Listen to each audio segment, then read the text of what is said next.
This is the DJI Avata versus the DJI Avata 2.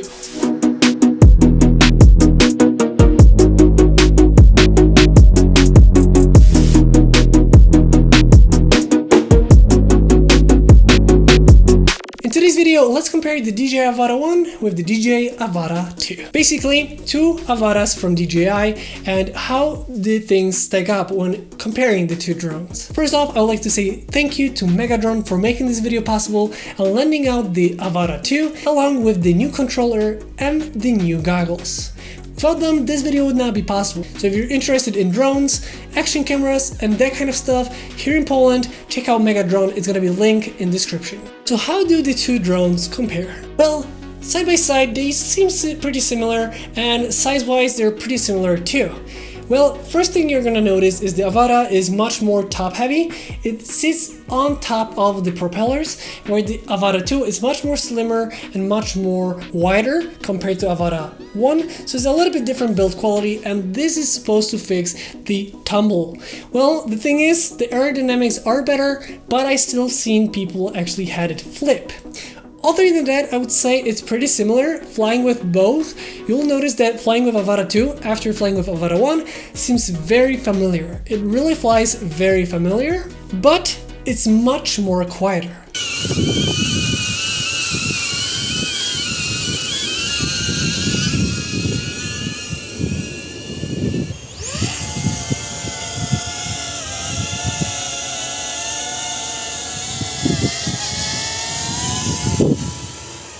Thanks to the new propellers, which are only 3 on each side compared to the 5 that we had on the Avata 1, it just feels a little bit sharper, agile, and quicker, even though the speeds are the same. But the noise level with the Avata 2 is much less. It literally sounds like just flying with a toy compared to something that is just screeching in the air and everybody looking what is happening.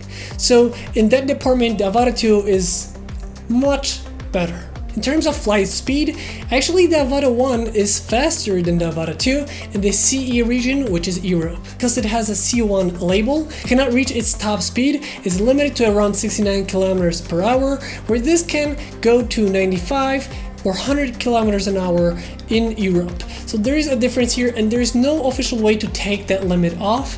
Even if you wanted to take off the C1 label, you're limited with the speed even in manual settings. Going into the picture profiles, both of them support the normal and their flat picture profile.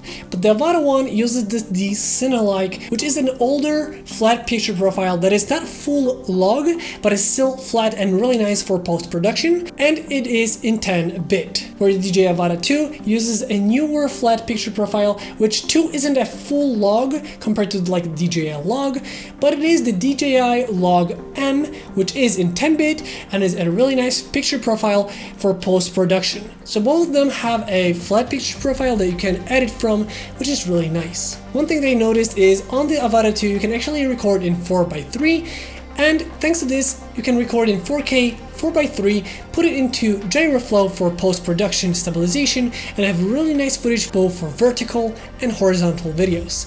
On the Avata, normally I would shoot in the 16:9 in 4K 60 frames per second, so there is a slight difference.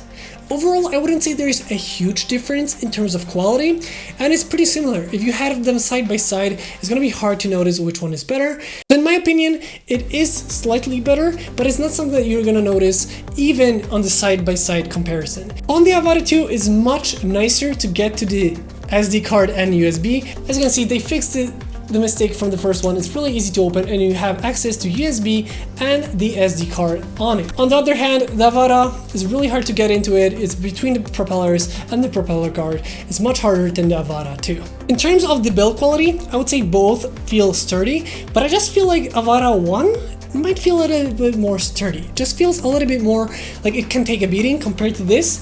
And also it just seems like Avata 1, if you break it, you can really easily replace the top or the propeller guards. And on the Avata 2, I think you just have to send it to DJI because it just doesn't feel as modular as the Avata 1. In terms of battery, the Avata 2 has better long-lasting batteries, but just slightly.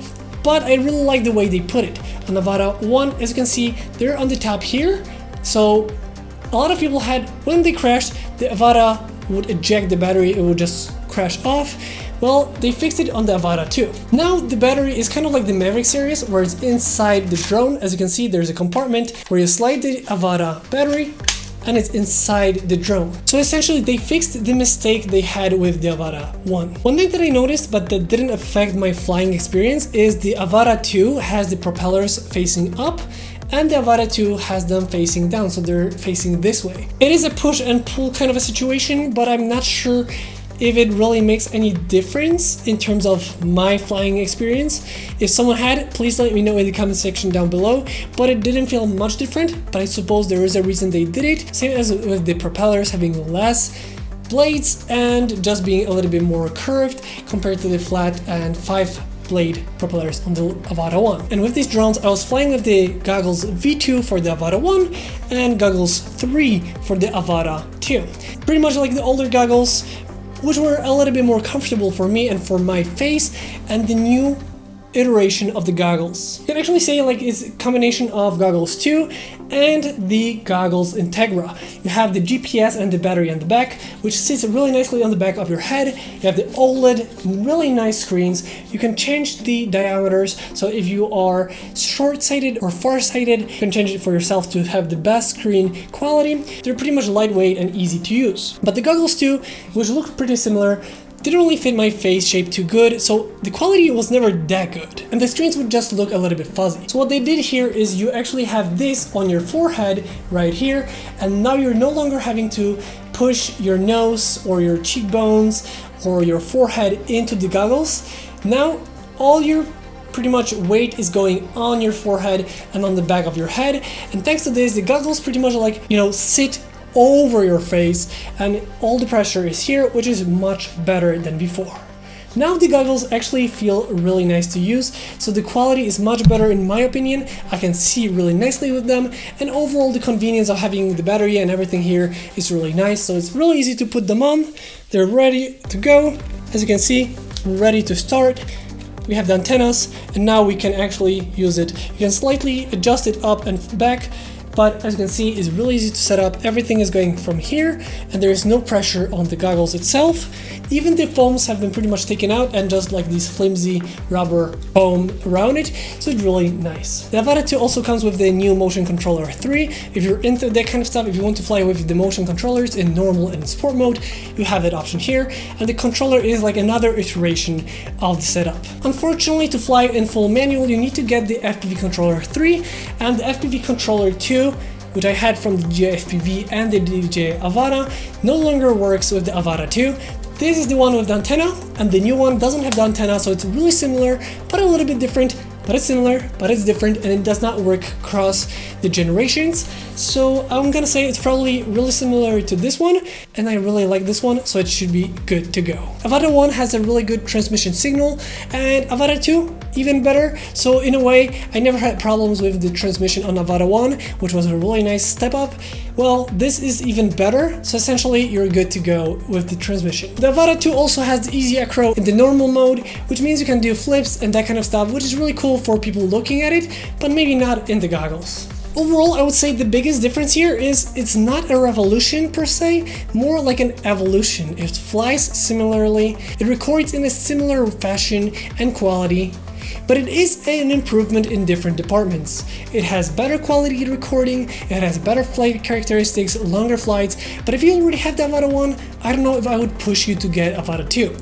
But if you're looking to get into FPV and those smaller Cinewhoop style, I would definitely say Avata 2 is a great drone. Maybe depending on your region, it could be a different experience, but overall I would say it's more like an iteration over a revolution of the two different drones. Overall, maybe it is not the Avata 2 that I was dreaming of, but it is a new generation of Avata. And like I said a lot of times in this video, I feel like it's an evolution rather than a revolution. They fixed a lot of flaws of the first Avata and just made it a little bit more stable and with more and better options. I hope you guys learned something new today. If you did, don't forget to like, comment, and subscribe. I hope you guys enjoyed this video once again, and I'll see you next time.